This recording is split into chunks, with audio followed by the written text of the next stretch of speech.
Musela strávit v lese na Jihlavsku 57letá žena. Uvízla totiž v kořenech stromů, odkud se nemohla dostat. Navíc ze šoku ztratila řeč a tak si nedokázala ani přivolat pomoc. Tento neuvěřitelný příběh má naštěstí dobrý konec. Ráno se ženu podařilo nalézt a je v pořádku. Tak tady mě sjela noha.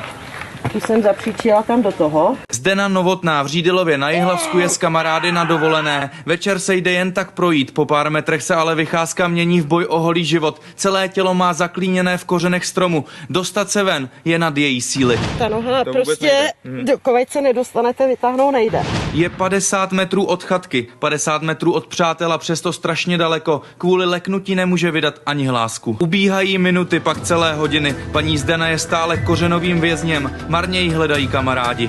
Zdeno! Zdeno!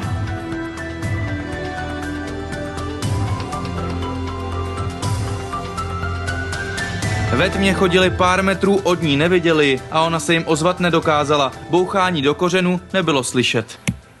Odskočit jste si nemohl, takže zahřívala mi teplá moč. Se svítáním konečně přišla záchrana, kamarádi ji objevili. Paní Zdena zůstala v kořenech zaklíněna celých 11 hodin. Nebylo tady do smíchu. Kromě několika šrámů se jí naštěstí nic nestalo. Na tuhle dovolenou ale jen tak nezapomene a do lesa na procházku už prý nikdy sama nepůjde.